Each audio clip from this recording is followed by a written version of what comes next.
Welcome to the deep dive. Today, we're zeroing in on the economic repercussions for Russia. It's been 3 years of war, sanctions.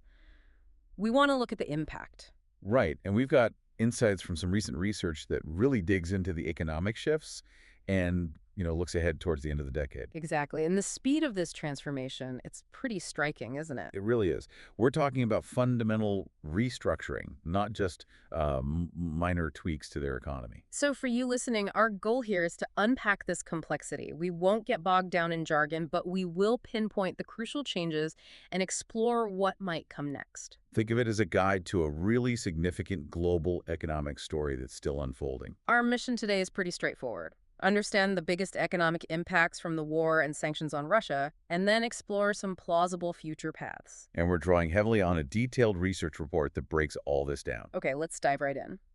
Looking back over these past 3 years, what are some of the standout economic changes in Russia? Well, one of the most immediate things you see is this huge surge in government spending. On the war effort, primarily. Absolutely. The report shows how they've burned through a large chunk of national savings, the reserves, do pay for it. And that's also meant a lot more government borrowing.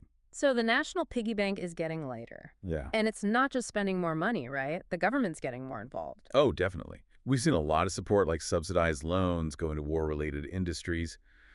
But it's more than just cash. There's been way more direct intervention regulations, guidance, even seizing businesses sometimes.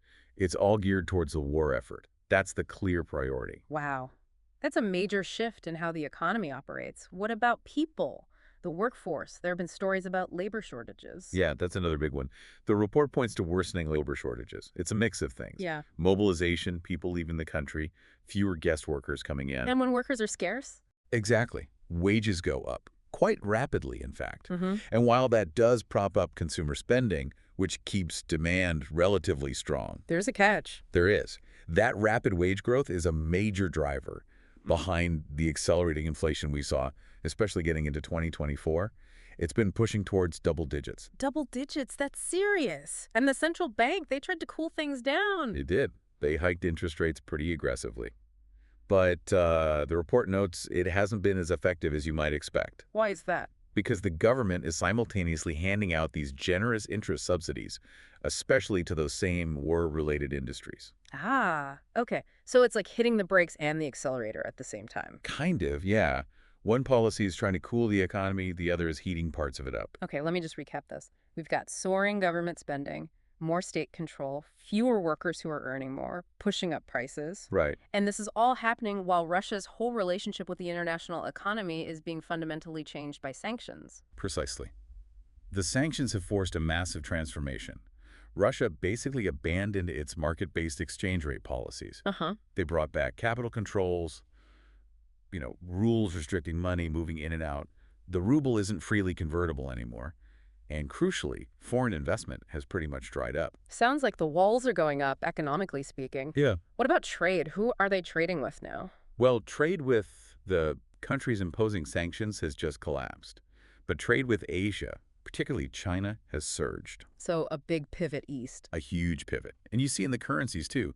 Less reliance on dollars and euros, much more use of the Chinese yuan for trade and in their financial system. But this new relationship, say with China, it's not quite the same as the old one with Europe, is it? The report mentioned something about that. That's a really important point. Russia still mostly exports raw materials and needs technology imports, now often from Asia. But its importance to China, for instance, isn't nearly as great as its former role supplying energy to the EU. So less leverage. Much less leverage. Russia's overall standing in international markets has actually weakened quite a bit, despite these new ties. Okay, so a lot has changed, fast. Let's look ahead now. The report outlines a few near-term scenarios. First one. What if things just carry on as they are? War continues, sanctions stay. Well, if the status quo persists, the report paints a picture of further economic deterioration. Government spending on the war would likely have to keep rising. And the National Wealth Fund you mentioned? It could be completely depleted, potentially by the end of this year, according to the report. Wow. Completely gone. What happens then? Then the government faces really tough choices. slashing spending on everything but the military and borrowing much more domestically. Mm-hmm. The report even flags the possibility of the central bank needing to step in as a sort of lender of last resort if things get really tight. That sounds precarious. And inflation, would that keep climbing? Very likely. As the economy hits its production limits, more spending just means higher prices, not more stuff. Yeah. So, yeah, the central bank would probably hike rates again. Which squeezes businesses. Exactly. Especially those not getting government subsidies. They'd face a real credit crunch, maybe have to cut back operations. There's even a risk, the report warns, of runaway inflation and a full-blown crisis if they ever ease up on tight money policy. So a potential negative spiral, and the sanctions would bite harder over time. Yes. Their impact on export money, the government's budget, and just the ability to produce things would likely intensify. Imports become scarcer, more expensive, hindering investment. The whole economy gets more vulnerable to shocks. It sounds grim, but the report mentions something about public dissatisfaction maybe not boiling over. Yeah, it's interesting. Despite these economic headwinds, the report suggests widespread discontent might be contained in the near term, partly due to some recent growth, but also, propaganda and repression play a role. But there are potential triggers. Definitely. Things like a big drop in oil prices, or if China were to somehow pull back its economic support, those could destabilize things. Okay, a sobering outlook if the current path continues. What about the second scenario? The war ends. A ceasefire. Some kind of resolution. If that happened, the report suggests a gradual unwinding of these economic imbalances. The pressure for constant war spending increases would ease up. Right. Fiscal policy could shift back towards saving and stabilizing the budget. And those subsidized loans we talked about. They could be phased out gradually. Some losses might have to be absorbed by the banks, potentially. But the big thing is the labor market would likely ease up. As people return. Right. That would soften demand, take pressure off wages, and help bring inflation down. So maybe slower growth than during the war footing, but more stable. That's the idea. Slower GDP growth, yes, but probably not causing mass unhappiness after the recent wartime growth start. Lower inflation would actually improve purchasing power for people. And the central bank might be able to cut rates. Potentially, yes. It paints a much more manageable economic picture. Okay. Then the third scenario. Sanctions get lifted, or at least scaled back. What happens then? That could lead to a partial recovery of international economic ties.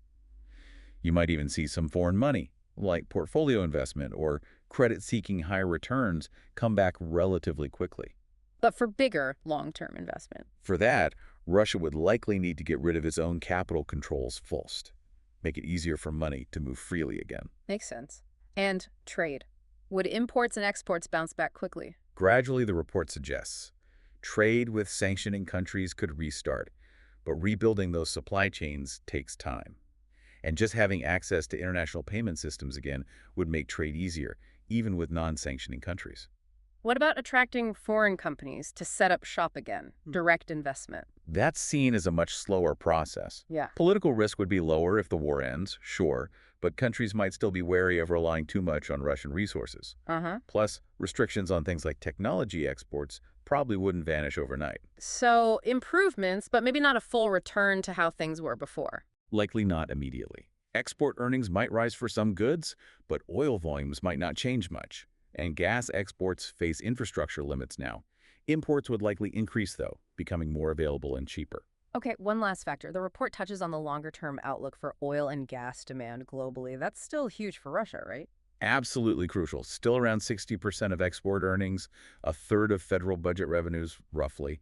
Despite everything, that reliance is still there. And the world is slowly moving towards renewables. Exactly. The report notes Russia isn't really making big strides in renewables or alternatives itself, and global demand for oil and coal is expected to plateau or decline after 2030. A potential cloud on the horizon then? But maybe not an immediate crisis? Now, in the next 5 years, probably. Global demand changes slowly, and demand in Asia, especially India, is still growing. So, unless sanctions get much, much tighter, Russian energy producers likely keep finding buyers for a while yet. Okay. So, pulling back to the bigger picture, what are some of the economic changes that seem likely to stick around no matter which scenario plays out? Well, several things seem quite entrenched now. The report stresses that economic policy is now fundamentally subordinated to the war effort, or at least to maintaining military strength. That seems likely to persist. So the state's priorities are set. Right. And along with that, this disregard for market principles for foreign investor concerns, that creates a more unpredictable, capricious business environment with weaker property rights and lots of state meddling. That's probably here to stay for a while. A less attractive place for international business, then. Definitely. Also, those shifts in international ties, the deep relationship with China, the lingering suspicion with the West, those seem pretty baked in now. The push for import substitution, replacing imports with local goods, will likely continue too, even if it's had mixed results. And China remains the key economic partner. The bottom line is a weakened long-term position in the global economy, less economic clout. It really does sound like the war was, as the report puts it, a major turning point. A fundamental one. Changes in the actual structure of the economy, the principles guiding policy. It's deep. Sustained higher spending on the military is a huge structural shift. And the reliance on China. And the reliance on China, yes. Underlying factors like energy exports and demographic challenges, low birth rates made worse by the war, those haven't gone away either. So Russia stays an energy player, but a smaller part of the world economy overall. That seems to be the trajectory. But importantly, the report concludes Russia does have the resources to keep funding the war and related industries for the foreseeable future, keeping that the government's top priority. Okay, let's try to synthesize this. Key takeaways from this deep dive. The war and sanctions have clearly fundamentally reshaped Russia's economy. No doubt. More state control, a big pivot to China, persistent challenges. Right, even though some recovery is possible under different scenarios, like the war ending or sanctions easing.